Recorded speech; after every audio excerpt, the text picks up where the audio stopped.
그리고 오늘 함께 보실 하나님 말씀은 사도행전 2장 14절로 24절 말씀입니다.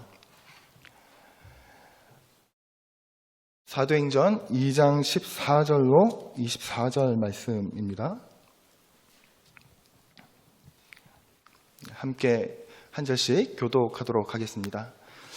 베드로가 11 사도와 함께 서서 소리를 높여 이르되 유대인들과 예루살렘에 사는 모든 사람들아 이 일을 너희로 알게 할 것이니 내 말에 귀를 기울이라.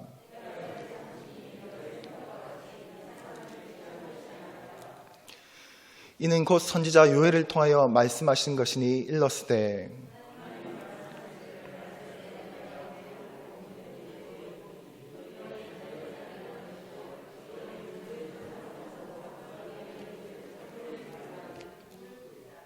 그때 내가 내 영을 내 남종과 요종들에게 부어주리니 그들이 예언할 것이요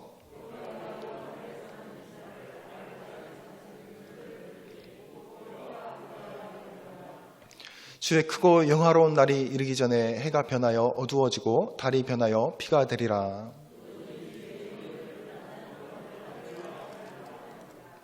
이스라엘 사람들아 이 말을 들으라. 너희도 아는 바와 같이 하나님께서 나사렛 예수로 큰 권능과 기사와 표적을 너희 가운데서 베푸사 너희 앞에서 그를 증언하셨느니라.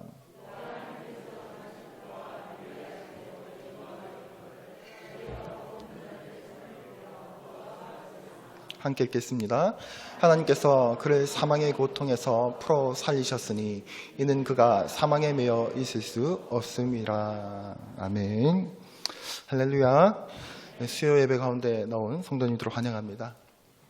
오늘 말씀 본문이 길어서 좀 잘라서 읽었습니다. 오늘 말씀의 제목은 총체적 복음이라는 제목으로 나누도록 하겠습니다. 우리는 앞서 지난 수요일 오순절 성령 강림 사건을 함께 살펴보았습니다. 오늘 본문은 오순절 성령 강림 사건이 있고 난 후에 베드로가 그 오순절 강림 사건에 대해서 좀 설명을 하면서 같이 하고 있는 베드로의 설교의 본문이라고 할 수 있습니다. 다시 말하면 2장 1절에서 14절까지 기록된 오순절 성령 강림 사건을 베드로가 자세하게 설명하고 있다라고 생각하시면 될 것 같습니다. 우리 지난 수요일 날 함께 살펴보았죠. 2장 1절에서 13절까지 무슨 일이 있었죠? 생각나시나요? 우리 너무 잘 알죠. 호련히 하늘로부터 급하고 강한 바람이 임하는 그들이 온 집에 그것이 그 소리가 온 집에 가득해서 마치 불의 혀처럼 갈라치는 것들이 그들에게 보여 각 사람 위에 하나씩 임하더니 그렇죠. 그들이 성령 충만함을 받고 서로 성령이 말하게 하심을 따라서 다른 언어들로 말하기를 시작하더라 하는 이런 역사들이 있었습니다. 이 모습을 보았던 사람들이 놀라고 당황해서 뭐라고 하냐면 12절 13절에 이렇게 말하죠. 다 놀라며 당황해서 서로 이르되 이 어찌된 일이냐 하면서 또 어떤 이들은 조롱도 하고 이르되 그들이 새 술에 취하였다 하더라. 이런 일들 기억나시나요? 이런 일들이 있었습니다. 성령 충만하는 모습을 보고 이제 성령 충만해서 성령이 시키는 대로 이렇게 소위 방언이라고 하는 이런 기도를 막 하는 모습들을 보고 이제 그것에 참여하지 않았던 유대인 무리들이 그 모습을 보고 이제 놀라는 사람도 있고 또 조롱하는 사람도 있었다라고 말합니다. 그래서 베드로가 바로 놀라고 술 취한 것이 아니냐라고 말하는 사람들에게 이 일에 대해서 말해줄 테니 내 말에 귀를 기울여 봐라 라고 말하면서 뭐라고 하냐면 16절입니다. 이는 곧 선지자 요엘을 통하여 말씀하신 것이니 일렀으되 라고 말하면서 우리가 너무 잘 아는 말씀을 합니다. 우리 함께 본문을 읽었는데요. 17절에 내가 내 영을 모든 육체에게 부어주리니 너희의 자녀들은 예언할 것이요 너희의 젊은이들은 환상을 보고 너희의 늙은이들은 꿈을 꾸리라. 그리고 18절 그때 내가 내 영을 내 남종과 요종들에게 부어주리니 그들이 예언할 것이다. 어떻습니까? 이 요엘서의 예언의 말씀을 들은 하나님의 백성들은 얼마나 가슴이 뛰었을까요? 하는 생각을 하게 됩니다.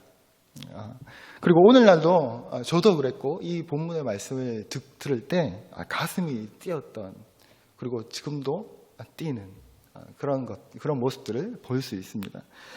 바로 이 요엘을 가슴 뛰게 하는 이 사건이 무슨 사건이었냐면 사도 베드로가 우리에게 친절히 설명해주고 있는 거죠. 오순절 성령 강림 사건인 거죠.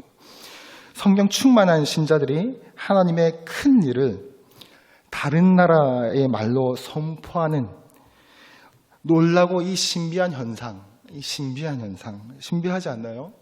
이 찬양도 있잖아요, 그렇죠? 이 찬양을 부를 때마다 마치 뭔가를 해야 될 것 같은 기분이 드는데, 하나님이 모든 사람들에게 그분의 영을 부어 주리라는 그 구약의 선지자 요엘의 그 예언이 성취되고 있는 장면이 이제 오순절 강림, 성령 강림 사건이었습니다. 그리고 또 우리의 가슴을 뛰게 하는 이유가 뭡니까?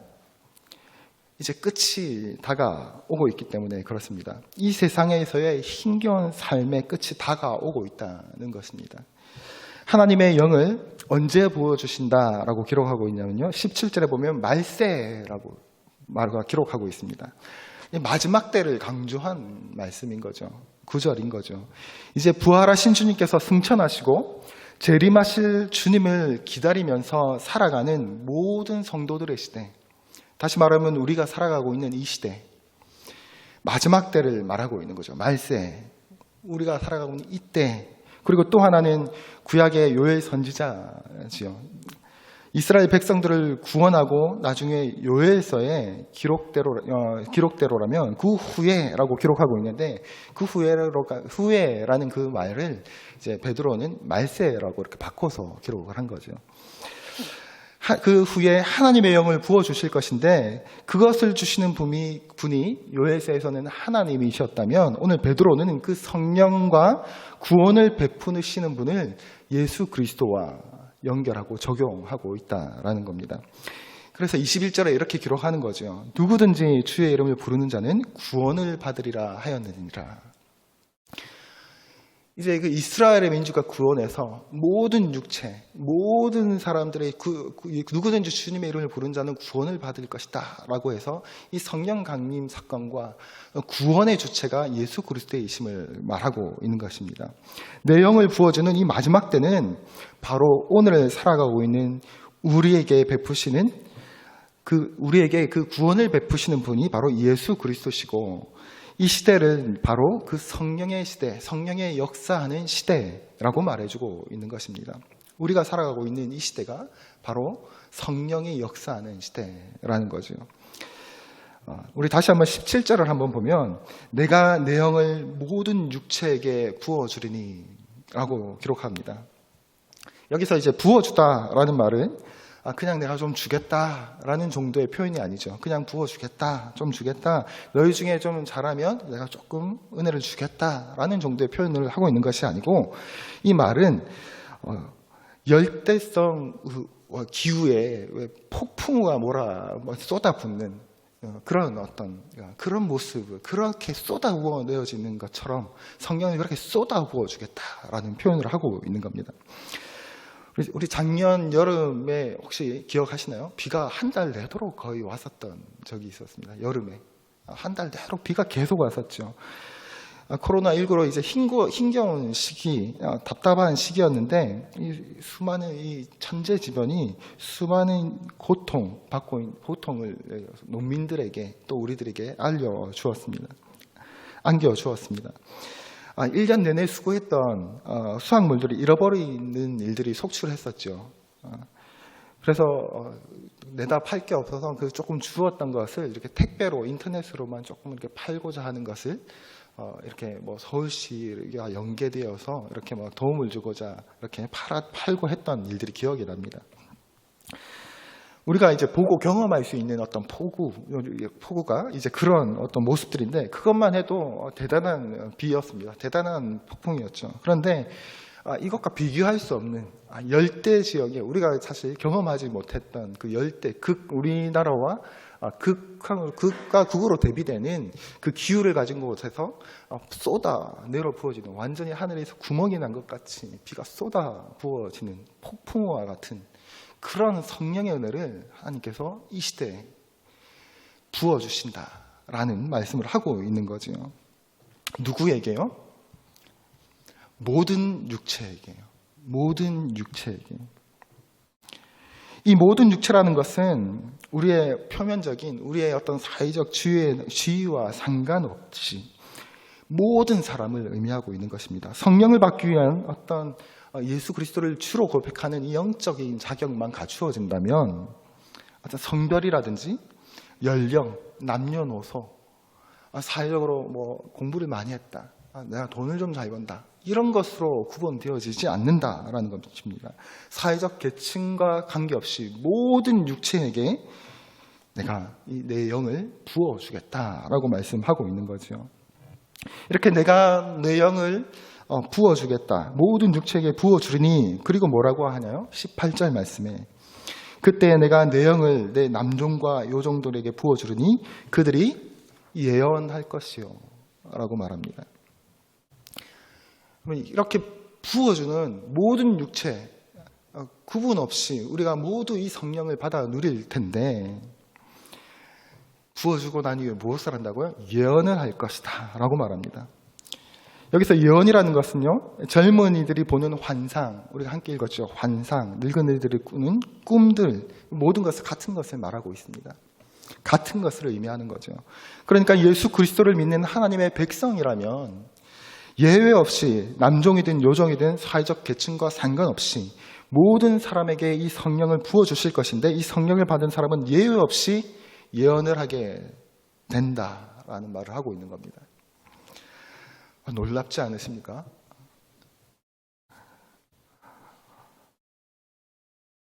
우리가 구약의 수많은 선지자들과 같이 하나님의 뜻과 하늘의 그 감추어진 비밀을 선포하는 예언을 하게 될 것이다 라는 말을 하고 있는 겁니다. 그러면 오늘 재림을 기다리며 살아가고 있는 우리는 어떤 예언을 하게 된다라는 말일까요? 예전에 아는 지인의 동생 가족이 저기 서울에 어디에 있는 저기 믿음 큰 교회라는 곳에 이렇게 간다고 하더라고요. 거기서 뭘 하냐 했더니 이렇게 둘러 앉아가지고 저희 청년부는 다음 달에 큐티 학교를 할 예정인데, 그 믿음 큰 교회는 둘러 앉아서 예언학교가 있다고 하더라고요. 예언학교가 둘러 앉아가지고 같이 둘러 앉아 있는 상대를 바라보면서 서로 이렇게 있다가 하나님께서 너희가 이렇게 말씀하시는 것 같아 이러면서 서로 예언을 연습하고 훈련한대요. 그럼 성경에서 말하는 예언을 그런 예언을 말하고 있는 걸까요? 하나님께서, 성령님께서 너에게 이런 말을 하고 있는 것 같아.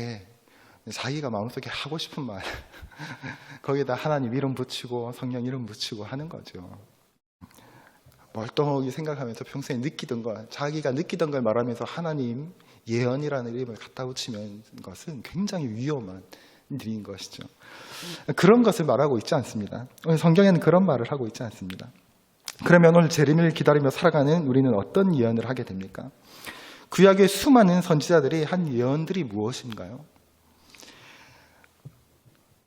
위대한 종교 개혁자인 이자 목회자였던 루터는 이 예언이라는 것을 이렇게 표현합니다. 조금 어렵게, 이런 분들은 꼭 말을 좀 어렵게 해서 그냥 듣고 이렇게 표현했구나 하고 그냥 한 귀로 듣고 흘리셔도 됩니다. 성령이 복음의 말씀을 통해, 그러니까 성령이 말씀을 통해 불 붙이고 불타게 하시는 바 그리스도를 통한 하나님에 대한 지식이라고 말을 하고 있습니다. 예언을. 또 한 사람의 위대한 종교 개혁자죠. 우리 개신교의 교리를 거의 다 정리했다라고 말해도 과언이 아닌 칼뱅은 단순히 희귀하고도 탁월한 이해의 은사를 의미한다. 그러니까 은사인데 무슨 은사냐면 이해하는 은사래요. 이해하는 은사. 탁월한 이해의 은사. 이제 모든 하나님의 백성이 제사장이 되고 왕 같은 제사장들이 된 것과 마찬가지로 우리를 어두운 곳에서 불러내신 그 하나님의 빛, 예수 그리스도의 그 귀한 덕, 예수 그리스도를 우리를 구원하신 이것을 선포하게 한다는 내용입니다. 하나님에 대한 이해, 구약시대에는 하나님에 대한 이해가 가려져 있었죠. 하나님의 말씀이 가려져 있었죠. 그래서 제사장들과 선지자들을 통해서 제사를 지내고 선지자를 통해서 하나님의 말씀이 대언되어지고 그 선지자들과 제사장들을 통해서만 하나님의 말씀을 들을 수 있었던 거죠. 왜냐하면 하나님의 말씀과 계시, 비밀이 감추어져 있었기 때문에 그렇습니다. 그런데 이제 모든 육체에게 내 영을 부어줌을 통해서 너희가 예언하게 될 건데 내 말을 대언하게 될 것이고 하나님을 아는, 나를 아는 이 계시의 말씀을 너희가 깨닫게 될 것이다 라는 것입니다. 이 예언이, 그러니까 성경이 말하고 있는 예언이 무엇입니까? 하나님 말씀을 대언하는 것, 성경은 무엇을 말하고 있죠? 예수 그리스도를 얘기하고 있죠. 그러면 저는 지금 여기서 무슨 사역을 하고 있는 것일까요? 설교 사역. 네, 그렇게 말씀하시죠. 근데 오늘 본문에 따라서 만약에 말씀드린다면 저는 지금 예언 사역을 하고 있는 것입니다. 감추어졌던 하나님 말씀을 대언하고 있는 거죠. 그럼 이 예언 사역은 저만 할 수 있는 건가요? 저만 할 수 있나요? 우리 함께 말씀 살펴보죠. 모든 육체에게. 단 한 가지 영적인 자격 조건이 있는데 예수 그리스도를 주로 고백한 모든 육체, 계층 상관없이 주의 상관없이 내가 어디까지 공부했다 이런 거 상관없이 예수 그리스도를 주로 고백한 모든 육체에게 하나님 내 영을 부어줄 터인데 그들은 예언하게 될 것이다. 예수 그리스도를 말하게 될 것이고 하나님의 말씀을 대언하게 될 것이다 라는 겁니다. 그것을 말하고 있는 거죠. 정리하면 성경의 수많은 하나님의 사람들이 말했던 예언이라는 것이 무엇인가? 예언은 하나님께서 말씀하시는 것을 대언하는 것을 말합니다. 하나님께서 그분의 말씀으로 성경 말씀으로 자신을 알려주시는 것을 우리는 계시라고 표현을 합니다. 그러면 우리가 해야 할 성경적 예언은 무엇이겠습니까? 그것은 바로 예수 그리스도에 대한 증언과 고백. 하나님의 말씀을 전하는 일이 초림과 재림 사이를 살아가는 예수 그리스도의 재림을 기다리는 우리 이 시대에 우리들의 예언 사역이다라고 말할 수 있는 것입니다. 베드로는 요엘서를 조금 더 인용하면서 나갑니다. 19절, 20절을 보면요. 또 내가 위로 하늘에서는 기사를 아래로 땅에서는 징조를 베풀리니 곧 피와 불과 연기로다. 주의 크고 영화로운 날이 이르기 전에 해가 변하여 어두워지고 달이 변하여 피가 되리라. 누구든지 주의 이름을 부르는 자는 구원을 받으리라 하였느니라. 성령이 임하신 오순절로부터 오순절 그 강림하신 그날 때부터 마지막 때까지 말세 마지막 때까지 주님께서 구름 타고 오실 그 사이에 주님께서는 당신의 자녀들, 당신의 백성들로 하여금 백성들의 그 예언 사역들을 통하여 주님을 알지 못하는 사람들에게 돌이킬 수 있는 긴 시간의 날을 허락하셨다라는 것입니다. 이때 우리의 예수 그리스도의 아름다운 덕이 우리를 통하여 선포되어지는 것이죠. 그리고 되어져야만 하는 것이죠. 그리고 베드로는 요엘의 예언을 길게 인용한 후에 이제 24절, 오늘 2장 24절에서 24절까지는 예수 그리스도의 삶, 그리고 죽음, 부활을 적용하고 설명하고 있습니다. 영과 아름다운 덕의 내용의 주인공이 바로 예수 그리스도이시기 때문에 그렇습니다.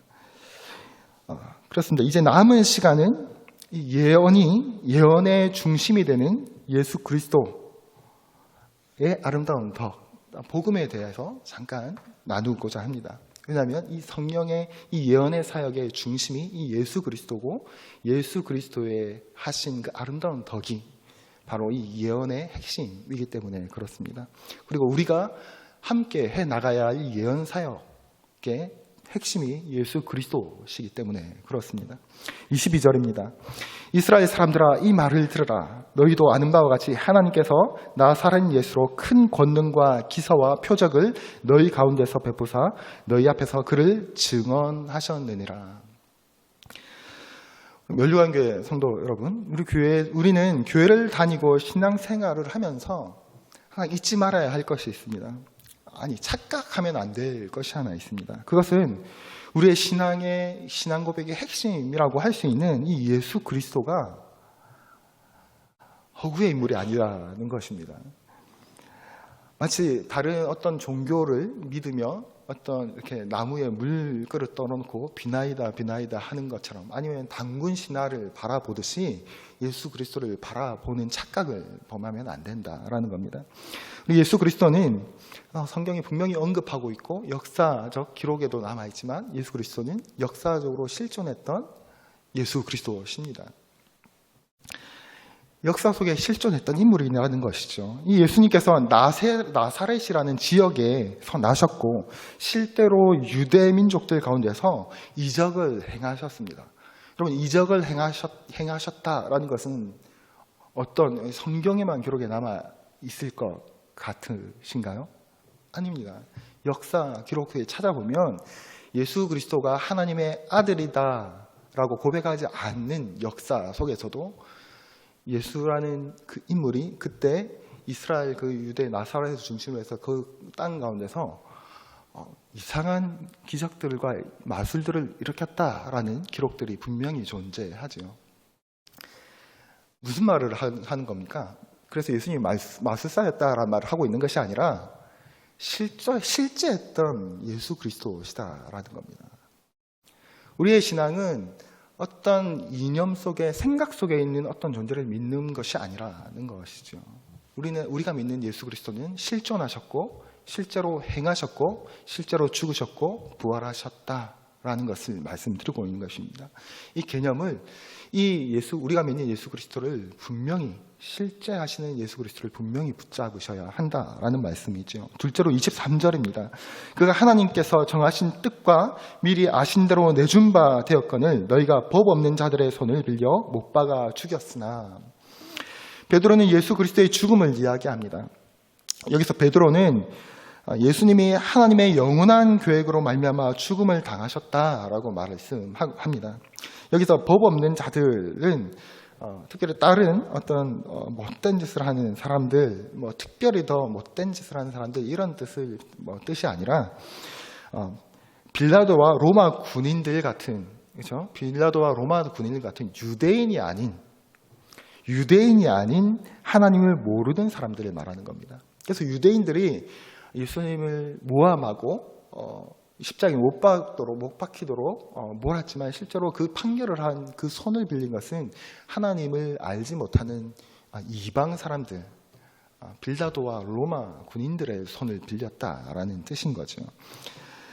그리고 24절입니다. 하나님께서 그를 사망의 고통에서 풀어 살리셨으니 이는 그가 사망에 매여 있을 수 없었음이라.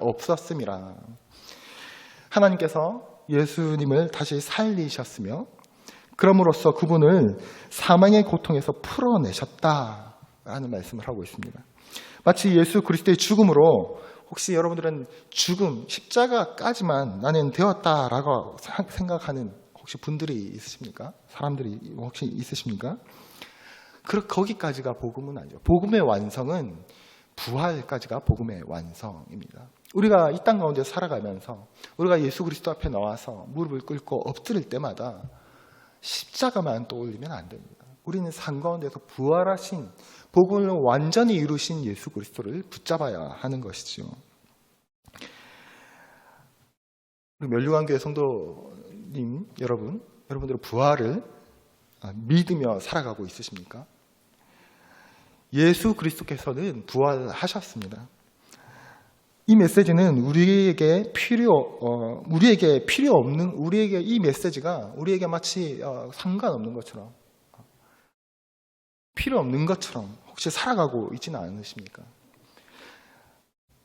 그러나 성경은 이 부활 신앙을 가지지 못한 자들에게는 끊임없이 경각심을 일깨우고 있죠. 성경은 초대교회 모든 교회와 성도들은 아니 예수 그리스도의 제자 사도들도 이 부활 신앙이 있었기 때문에 그들은 죽음을 두려워하지 않을 수 있었고 이 땅 가운데서 겪게 되는 시련과 고난과 고통을 이길 수 있었던 겁니다.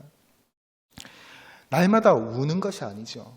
부활의 소망, 부활의 기쁨, 환희, 그것을 붙잡을 수, 이 고통 가운데서도 붙잡을 수 있는 이 믿음이 그들을 그렇게도 담대하게 만들 수 있었다라는 것을 우리는 잊지 말아야 합니다. 부활을 믿는다고 하면서도 눈앞에 있는 현실 앞에 우리의 마음을 두고 혹시 살아가고 있지는 않으십니까? 여러분, 부활은 다시 사는 것입니다. 성경은 우리에게 부활에 대해서 두 가지를 알려주고 있는데요. 오늘 베드로의 증언과 같이 예수 그리스도께서 죽음에서 부활하셨고 하나님께서 예수를 주와 그리스도가 되게 하셨다는 것과 또 고린도전서 15장에 나와 있는 것 같이 주님께서 재림하실 때 우리도 완전히 새롭게 변화될 것을 말하고 있습니다. 그것이 부활이다라고 말하고 있습니다. 우리 고린도전서 15장 51절에서 53절을 한번 함께 읽어보겠습니다. 시작. 우리가 다 잠잘 것이 아니요 마지막 나팔에 순식간에 호련히 다 변화되리니 나팔 소리가 나매 죽은 자들이 썩지 아니할 것으로 다시 살아나고 우리도 변화되리라. 이 썩을 것이 반드시 썩지 아니할 것을 입겠고 이 죽을 것이 죽지 아니함을 입으리로다. 아멘. 마지막 때 우리가 어떻게 변화될 것을 너무 잘 말해주고 있는 본문입니다. 이 본문 예수 그리스도 마지막 때 우리가 변화될 이 모습, 이 소망은 우리에게 오늘을 살아가는 현실 가운데서 살아가는 현실의 고통 가운데서 살아가는 우리에게 너무나 큰 소망, 정말 참 소망을 줄 수 있는 소망의 약속인 거죠. 이 부활하면 항상 이렇게 제 마음에 항상 떠오르는 구절이 있습니다. 존 스토트 목사님의 비교할 수 없는 그리스도라는 책에 간증으로 짧게 찍혀있는 글귀입니다. 제가 한번 읽어드리겠습니다. 부활이 우리에게 어떤 소망까지 허락하는지. 1969년 6월 30일 17살의 소녀 운동선수 주니 에릭슨은 체사피크만에서 이제 해변 바닷가겠죠. 다이빙을 하다가 사고를 당했습니다. 그로 인해 그녀는 전신마비가 되었습니다. 그가 쓴 글입니다. 손가락은 오그라들어 구부러지고 근육은 쇠약해지고 무릎은 비틀리고 어깨 아래로는 아무 감각이 없는 내가 언젠가는 가볍고 밝으며 강력하고 눈부신 의로 옷 입은 새로운 몸을 가지게 될 것이다. 이것이 나처럼 척추를 다친 사람에게 어떤 소망을 주는지 상상할 수 있겠는가? 혹은 대뇌가 마비되거나 뇌 손상을 입었거나 다중경화를 가지고 있는 사람에게도 마찬가지다. 이것이 조울증 환자에게 주는 소망을 한번 상상해보라. 다른 어떤 종교도, 다른 어떤 철학도 새로운 몸과 마음, 정신을 약속하지 않는다. 오직 그리스도의 복음 안에서만 상처 입은 사람이 이처럼 놀라운 소망을 발견한다. 이렇게 고백하고 있는 글입니다. 우리가 마지막 때 부활될 것을 믿는 것은 오늘 우리가 우리에게 주어진 현실을 살아가는 태도와 자세를 완전히 바꾸어 놓게 될 것입니다. 예수 그리스도의 부활을 믿는다면 우리의 부활을 믿는 것이죠. 이 부활의 소망을 가진 사람은 우리에게 주어진 삶의 현장에서 우리의 삶의 태도는 완전히 달라지고 우리가 이 세상 가운데서 가치를 두고 살아가는 모든 가치의 우선순위가 달라질 수밖에 없게 된다라는 겁니다. 부활은 우리에게 완전한 소망, 참 소망을 주는 거죠. 그냥 여타의 종교와 같이 그저 네가 깨달으면 마음의 평안만 얻을 것이다. 거기서 끝나는 것이 아니죠. 완전한 회복의 소망을 우리에게 예수 그리스도는 약속하고 있다. 그 예수 그리스도 소망을 너희 소망이 부활의 소망이 곧 너희의 것이다라고 말씀하고 있는 것입니다. 사도행전 2장 37절입니다. 이런 베드로의 설교를 듣고 있던 그 앞에 유대인들의 반응입니다.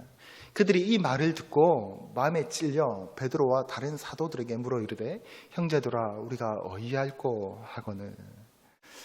갑자기 이 설교를 듣고 있다가 왜 찔렸을까 하는 생각들을 잠깐 할 수 있는데, 이 무리에는 아까 조롱하고 놀라고 했던 사람들은 결국 예수 그리스도의 성령을 기다렸지 않았던, 예수 그리스도를 믿지 않았던 유대인들을 말하는 거죠. 불과 얼마 전까지 예수 그리스도를 십자가에 못 박아라, 십자가에 못 박아라 라고 말하고 있던 그 무리가 지금 베드로의 설교를 듣고 있는 것입니다. 그러니 얼마나 찔렸겠습니까? 본인이 못 박아라 했던 그 예수 그리스도에 대해서 이렇게 증언하는, 예언하는 베드로의 말을 듣고 그 마음에 찔렸다라는 겁니다. 그래서 찔려서 다른 사도들에게 물어 이르되 형제들아 우리가 어찌할꼬 하거늘 하고 말했다라고 기록하죠. 이제 이런 베드로의 설교를 듣던 무리가 마음이 찔렸다라는 것입니다. 이 질문에 바로 이런 양심의 그 찔림이 있었던 이 무리들이 어이할꼬 하는 이 질문에 베드로는 그 유대인들 그들에게 예수님에 대한 그들의 마음과 태도를 바꾸어라, 회개하라 라고 말씀하고 있는 거죠. 그들이 저주하고 거부했던 그 예수님의 이름 앞에 복종함으로써 자신들의 부끄러움과 고집, 아집, 네 인생의 주인이 네 거다, 내 거다 라고 말하고 있던 그 마음들을 다 하나님 예수 그리스도 이름 앞에 내려놔라. 네가 얼마 전에 못 박으라 했던, 너가 도저히 받아들일 수 없다던 그 예수의 이름 앞에 그것들을 다 내려놓고 그 예수의 이름으로 너는 세례받고 회개해라 라고 베드로가 말해주고 있는 것입니다. 그렇게 할 때 그들은 하나님께서 값없이 주시는 성령 선물을 너희는 받게 될 것이다, 제 용서함과 성령을 선물로 받게 될 것이다 라고 말을 하고 있습니다. 왜요? 오순절날 임했던 성령의 선물은 사도들만을 위한 선물이 아니기 때문에 그렇죠. 당시에 있던 모든 성도들에게, 그리고 이후에 존재할 예수 그리스도를 주로 고백한 모든 성도들에게 주어질, 회개하고 예수 그리스도를 주로 고백할 모든 성도들에게 주어질 선물이기 때문에 그렇습니다.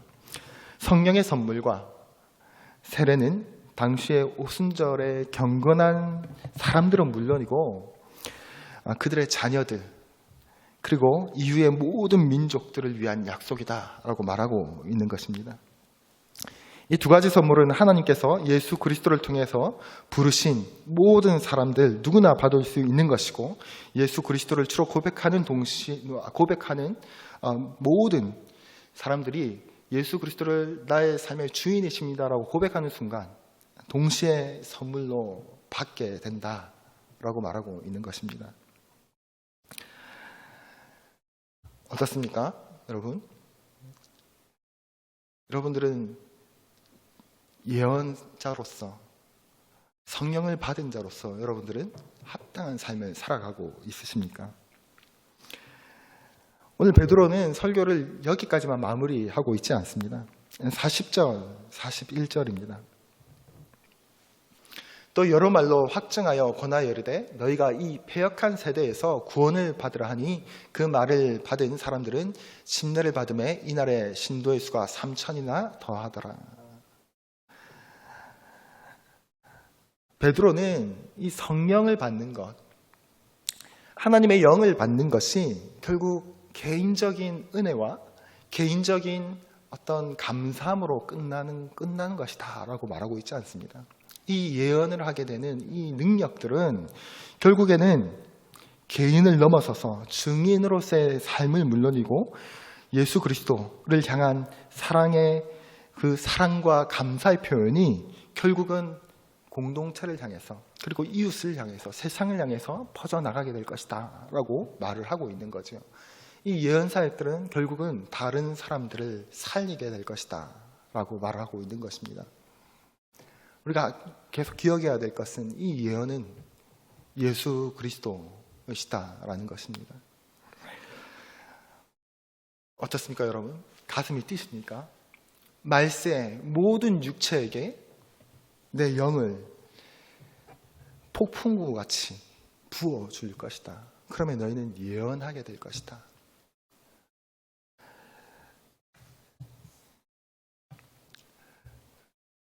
우리 묘들관 교회 모든 성도님들이 우리가 주어진 삶을 살아가면서 예수 그리스도의 십자가 부활을 붙들고 참 소망을 살아가는 성도님들이 되시기를 바랍니다.